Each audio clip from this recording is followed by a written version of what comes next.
Abril, taong 1521, sa galyon ni Magallanes na nakaangkla sa baybay dagat ng Suluan na ngayon ay tawag na Pilipinas. Datu, may dumating pong Kastilang sagitala ng balita galing sa kamp ni Magallanes. Nasaan siya? Nasa labas po siya. Inaantay niya po kayo. Dalhin mo ako sa kanya. Opo.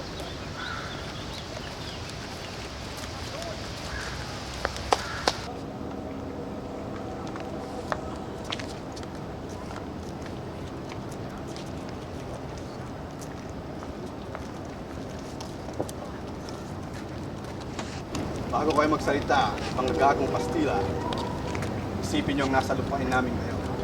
So ano ang inyong gustong sabihin? Lupain at tubig. Isa ka palang gagong Kastila. Malayo naman ang paglalakbayan mo at yan ang sasabihin mo? Bakit nakipag-usap itong babae sa mga lalaki? Kasi hindi mo alam, totoong Pilipino babae nanganganak ng totoong lalaki. Oo, sinabi mo, aking reyna. Si Magallanes lang ang totoong lalaki. Si Magallanes. Sino itong Magallanes na ito? Lupain at tubig lang ang gusto niya sa inyo. Kung mahalaga sa inyong buhay ninyo, sumuko na kayo. Gusto mo kaming sumuko, ha? Suko. Bago po kayo magsalita, Datu, isipin ninyo ang sasabihin ninyo. At baka ito na yung inyong huli.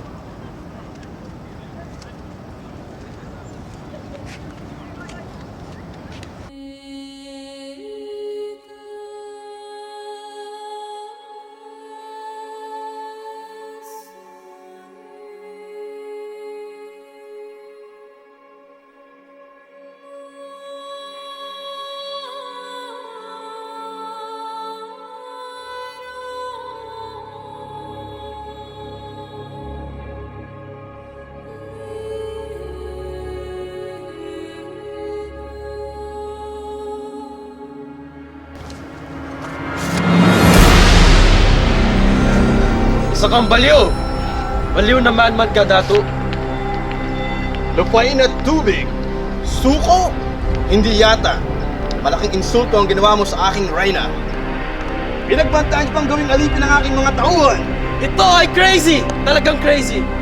Ito ang Pilipinas! Ahoo! Ahoo!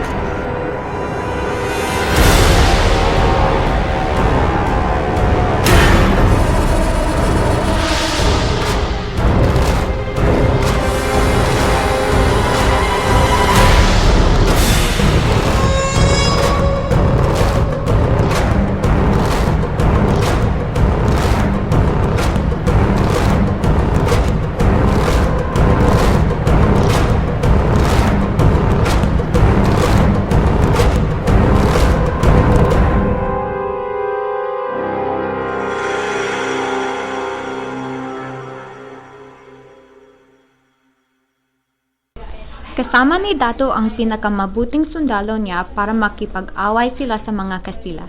Hinahanap nila ang mga barko ni Magallanes. Ito ang nakita nila.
Meron sa Magallanes ng mga immortals.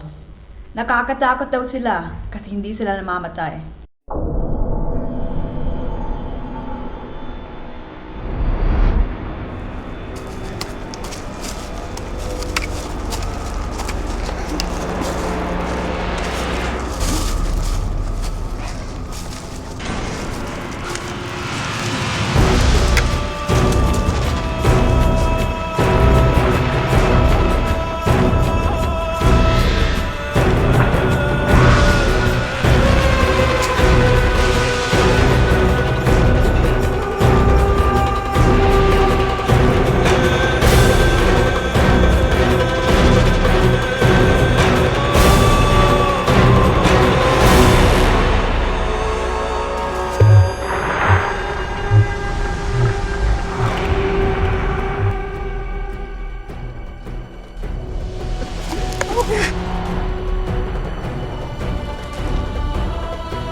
Sinubukan ni Datu, sila ang pangalan.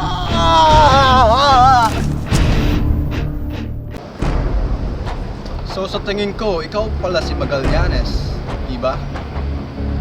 Oo, ako si Magallanes. At hindi kami makakaaway. Ano bang gusto mong pag-usapan natin, Datu? Akala ko ba gusto mong lumaban?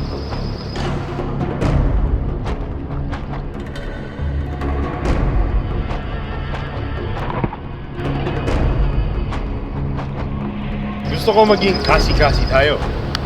Ano ba talaga ang gusto mo? Gusto kong lumuhod ka. Ngunit Senyor Magallanes, masakit na ang tuhod ko sa kapapatay sa atin sa iyong mga tauhan. Kawawa ka naman, pagod na ang tuhod mo. Pero yung kita mo yung mga barko ko,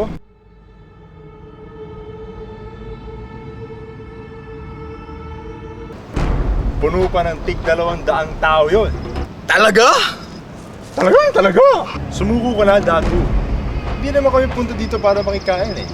Isipin mo, kaya kami pumunta dito para makapagmisa at para tumulong sa mga tauhan mo. Kaya sumuko ka na, Datu. O sige, suko na ako. Pagod na naman ako eh. Talaga?